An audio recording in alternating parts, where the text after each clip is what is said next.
It's a very innovative degree and it's a very professional, practice and based degree.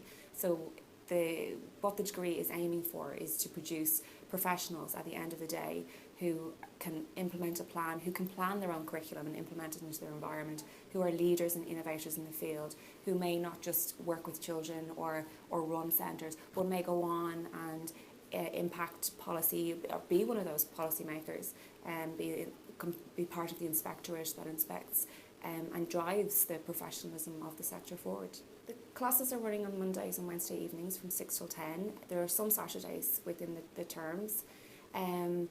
You would be required to be at the class. The classes they're not formal. There's a lot of teamwork, a lot of collaboration, a lot of debates. So they're not the kind of formal sit down and listen. You would be required to be very active. You would again be reflecting on your practice, and again in your work experience or in your working job, you would be reflecting on what you've learned. So you would be doing that continuously during the week, maybe keeping journal notes, bringing that back into class. There would be required reading, but again that complements what you're doing in your job. From year 2 onwards, we have a placement, and what we would like to see is that you bring in your experiences in your workplace into the classroom, and likewise you bring your learning from the classroom into your workplace. It's not old school.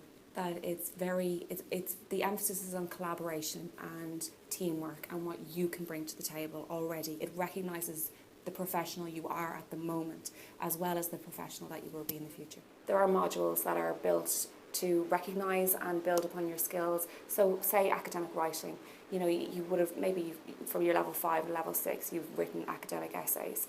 They will build on those essays and get you to develop your skills to be able to write to degree level. So you don't need to know it all coming in the door. We will build those skills over the next 4 years. What we do is we recognise the sector already has level 5 and level 6, and we recognise the work they do and how long people have been in their jobs.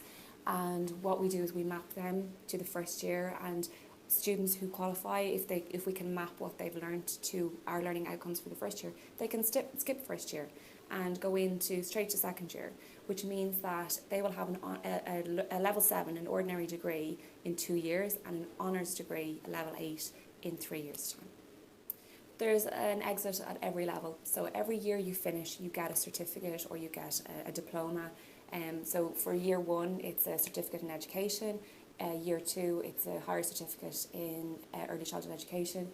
Year 3 would be your level 7 ordinary degree in early childhood education, and year 4 would be your honours degree in early childhood education. So every year there's an exit award at the end of the year. So if you want to leave at year 2 and take a year out and work in the sector and then maybe come back and finish your degree, then you can come back and do the 2 years that you have at level 7 and level